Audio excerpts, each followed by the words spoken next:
안녕하십니까. 오늘은 어제 저녁 미국 연준에서 전격적인 금리 인하를 단행한 얘기를 시작하겠습니다. 어제 저녁에 미국 연방준비위원회에서 12명의 FOMC 위원들이 만장일치로 0.5bp 0.5포인트가 되겠죠. 0.5bp를 금리 인하를 했습니다. 미국은 우리와 달라서 구간금리라고 하는데 그동안에 1.5%에서 1.75% 구간이었는데 어제 0.5포인트를 인하하면서 구간금리가 1%에서 1.25%로 낮아졌습니다. 이것은 작년 10월 이후 5개월 만에 예상을 뒤엎고 깜짝 발표를 한 것이죠.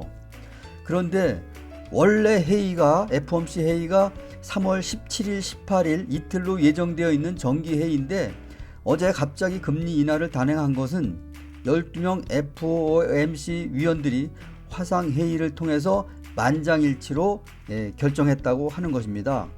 또 금리 인하는 보통 0.25포인트를 하는데 어제 0.5포인트로 인하를 한 것은 2008년 금융위기 이후에 가장 크게 인하한 것입니다.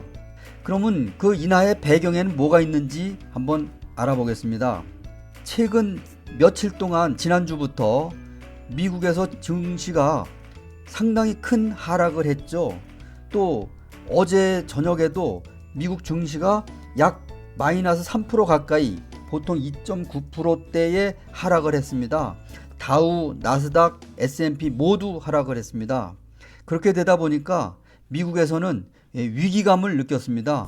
지금 코로나 때문에 경기가 둔화되고 있어서 위기감을 느낀 미국 연준에서 금리 결정을 급격히 단행을 한 것이죠. 그런데 어제 파월은 금리를 인하하면서 금리 결정 외에 다른 정책 수단을 고려하고 있지 않다고 또 얘기를 했습니다. 지금 미국의 코로나 확진자 수가 100명을 넘어섰고 사망자도 1명이 나왔죠. 그 미국의 그 코로나 100명이 넘은 것은 확산, 지역별 확산이 크게 벌어질 가능성이 있다. 이걸 팬데믹이라고 영어로 얘기를 하고 있습니다. 확산 가능성에 우려를 표명했다는 얘기가 되겠고, 또 어제 금리 인하를 하게 되면은 사실 미국 증시 같은 경우는 강하게 치고 올라갔어야 하는데 금리 인하가 오히려 경기 둔화 우려와 같은 그런 공포 심리를 자극을 해서 미국 증시가 크게 하락을 한 것입니다. 그러면은 한국에는 어떤 영향이 있는지 한번 알아보겠습니다. 지금 우리나라는 금리가 1.5%포인트입니다. 단군 이래 가장 금리가 낮은 상태가 현재 우리나라의 상태가 되겠죠. 그런데 미국의 경기 둔화 우려가 한국에는 부정적 영향을 줍니다. 또 두 번째는 중국의 공장 가동률이 지금 코로나 때문에 낮아졌는데 이 역시 수출 의존도가 높은 우리나라에는 수출이 급감할 수 있는 그런 예지를 남겨놓는 것이 되겠고요. 또 아시다시피 코로나가 지금 전방위적으로 확산 사태가 있는데 이것은 경기 둔화 우려를 나타내고 있습니다. 이처럼 그 금리는 하락하고 있지만은 유동성이 어디로 흘러갈지를 봐야 될 것으로 생각이 됩니다. 지금 미국에서 금리를 인하했다는 뜻은 무슨 뜻일까요? 미국에서 금리 인하를 했다는 뜻은 미국의 돈 가치가 떨어졌다는 겁니다. 그러면은 우리나라의 돈 가치가 올라가겠죠. 최근에 1달러당 1200원, 1210원을 오르내리다 하다가 오늘은 1180원에서 85원을 왔다 갔다 하고 있습니다. 그러면 1200원에서 1180원이라고 하면 20원 정도의 우리 돈의 가치가 높아진 것입니다.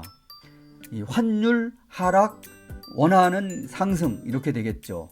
그러면은 지금 코로나 사태를 한번 보겠습니다. 코로나 바이러스 코로나19라고 하는데 코로나는 무슨 뜻이냐 하면은 영어로 왕관이라는 뜻입니다. 코로나의 생김새가 동그랗게 왕관처럼 생겼다고 해서 코로나고 그 19라는 숫자를 붙인 것은 그 염기 서열 순위가 19번째다 해서 코로나19로 지금 부르고 있죠. 근데 지금 국내외 감염자 발생 수가 계속 증가하고 있습니다. 지금 확진자 수를 보게 되면은 발생 국가가 전 세계 71개국이 되겠는데 확진자가 9만 명이 넘어섰습니다. 사망자도 3천 명이 넘어섰습니다. 지금 아시아에서 보게 되면은 중국이 약 8만 명이 넘어섰고 사망자는 2,900명, 또 한국이 약 5,000명, 또 일본, 싱가포르, 홍콩, 태국, 대만, 말레이시아 이렇게 연결이 되겠고요. 또 중동 지역을 보게 되면은 이란이 제일 많습니다. 약 1,500명이 넘었고 사망자가 66명. 그 다음에 쿠웨이트, 바레인, 아랍에미레이트, 이라크 이렇게 순위가 되겠고요. 지금 비행기를 회항시킨 이스라엘도 현재 확진자가 7명이 발생해 있습니다. 또 유럽 쪽으로 가게 되면은 이탈리아가 2,000명이 넘어섰고 사망자가 50명이 넘어섰죠.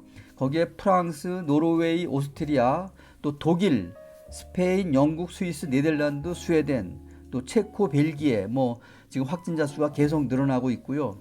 또 오세아니아 쪽으로 가게 되면 호주가 약 30명, 또 뉴질랜드가 1명이 발생해 있습니다. 또 아메리카 쪽으로 가게 되면은 미국이 지금 70명 정도 되고 사망자가 1명, 그 다음에 캐나다, 멕시코, 브라질 순위가 되겠고요.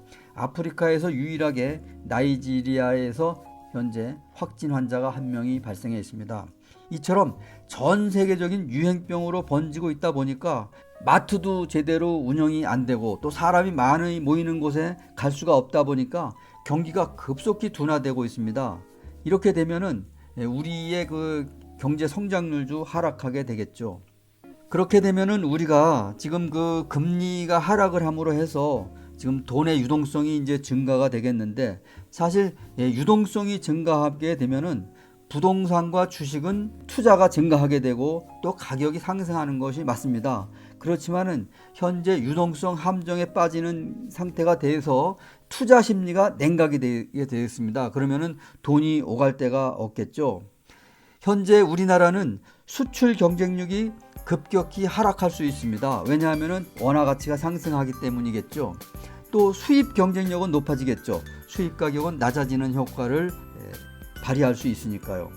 이처럼 미국의 금리 인하에 따라서 우리나라도 영향이 크게 되고 있습니다. 미국의 영향에 따라서 몇 가지를 꼽는다면은 우선 부동산 가격과 증시 가격이 오를 수 있다. 하지만은 부동산 규제 정책이 정부에서 계속 강화하고 있기 때문에 규제 정책 때문에 부동산 정책은 규제 일변도로 가고 있다. 그 다음에 유동성 함정에 빠질 수 있다. 이렇게 생각이 들고요. 그 다음에 경기가 둔화되고 투자 심리가 냉각될 가능성이 있다. 이렇게 생각이 됩니다. 현재 한국의 기준 금리는 1.5%인데 현재 1.5% 상태에서 위로 올릴 일은 없을 것 같습니다. 경기가 둔화되고 있고 또 미국에서도 금리를 내렸기 때문입니다. 이렇게 미국에서 정기회의가 아닌 임시회의를 통해서 이것도 화상회의를 통해서 만장일치로 금리를 0.5포인트 하락한 것은 그 예상을 뒤엎는 깜짝 발표라고 할 수 있겠습니다. 이처럼 미국의 코로나 확진자 수가 100명이 넘어선 상태에서 어떻게 더 늘어날지도 우리가 지켜봐야 될 것입니다. 앞으로 1, 2주의 향방이 미국과 우리나라의 경제 변화에 큰 영향을 줄 것으로 생각이 됩니다. 오늘은 미국 연준에서 전격적인 금리 인하를 단행한 것과 관련한 영향에 대해서 알아봤습니다. 여기서 마치겠습니다. 감사합니다.